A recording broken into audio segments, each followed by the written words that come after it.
Yaman! Jayman! So isang magandang gabi sa inyo mga idol. Pupunta po tayo sa isang forum ngayon.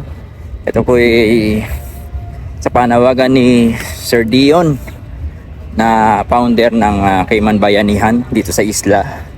At magkakaroon nga po ng isang pag-uusap ukol dun sa mga illegal recruitment. At yan tayo interesado mga idol kaya naisipan natin na dumalo at makiisa dun sa gagawin nilang forum na yon. So mga idol, ito ang Cayman Island tuwing alas 7 ng gabi. Tingnan nyo.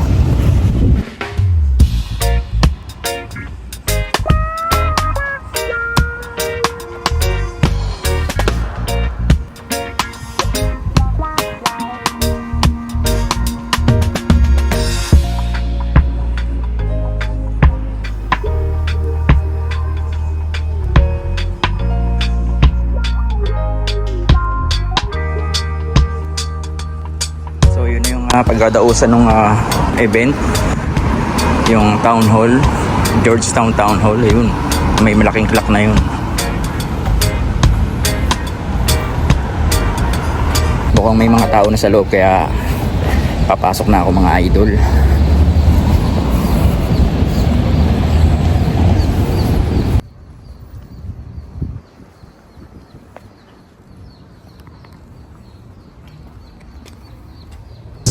Of the Philippine Embassy in Washington, D.C.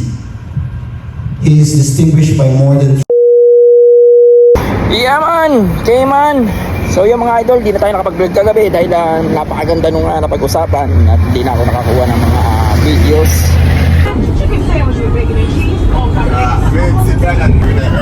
Yun nga, dahil sa sobrang interesting ng pinag-uusapang topic kagabi, hindi na ako nakapag-kuha ng video. Kasi parang nakaka-relate ako sa pag-uusapan about illegal recruitment. Nga pala mga idol, tayo umatin sa isang forum na about illegal recruitment. At dahil yun nga po yung aking content about recruitment, paano makarating dito sa isla.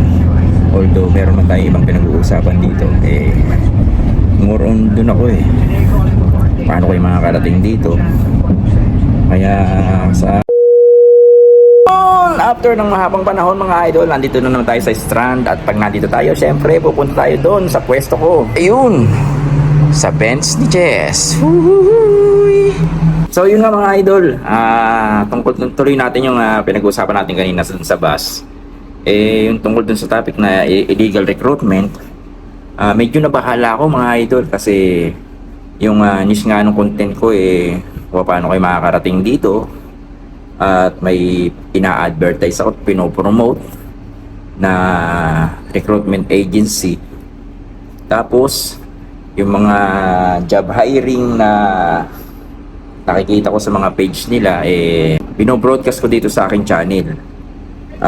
Yun ang gusto kong maalaman sana kagabi, kaya lang inabot ako ng hiya na magtanong dun sa ating host ng forum na yun. Pero next na pag-uusap ay na yung pag-uusapan namin dahil na-i-open ko nga kay Sir Dion. Sir Dion, salute sa mga ginagawa nyo sa atin dito sa Cayman Island. Malaking bagay sa mga kapwa Pinoy na nandito na at yung mga papunta pa lang dito. Yun nga po, gusto ko lang malaman kung ako ba'y nakakalabag na. Baka mamaya daldal ako ng daldal dito sa channel ko, promote ako ng trabaho. Tapos meron na pala akong nalalabag. Ang multa pala sa ganun 1 to 2 million. Wala pa tayo nun mga idol, 1 million pa lang iipon natin. Malaman natin kung yun bawal, magiging siguro ibahin na natin yung ating niche sa ating content. Siguro magiging cooking show na siya. Kukuha tayo ng mga kaibigan nating cook dito na Pinoy. Total, di tayo marunong magluto. Idol, the cooking show. Uhuy! Pero salamat sa Diyos dahil may mga ganong tao na nagpo-push ng mga ganong forum, makabuluhan. makakatulong sa ating mga kababayan na nais magpunta rito sa isla. Maging yung mga nandito na sa isla, hindi pala porke nandito na tayo, ganun na lang. Kailangan pala meron pa tayong mga ayusin na mga dokumento natin dito sa Polo. Maging member tayo ng OWA. Yan yung mga benepisyo ng isang OFW, dapat meron tayo nun. At salamat din kay Attorney Des. Si Attorney Des napakabait, napakagaan lapitan. Pagsabihan ng problema natin dito mga Pinoy OFW dito sa isla, wag po kayo mahihiya. Kay Attorney Des na laging handa ang tumulong sa abot ng kanyang makakaya. So yung mga idol, bali sa susunod nga ipag-uusapan dun sa darating na forum yung mga activity ng mga illegal recruiter. Kaya malalaman natin kung yung ating bang content papasok dun sa illegal recruitment. Pagka nangyari yun, talagang mangyayari niyan is Idol the Cooking Show. Ikakasana natin yan mga idol. Unang guest agad natin yan si Idol Chester Rojas. Yan. Alam ko sa kusina nagtatrabaho yung idol. Shout out. Uhuy!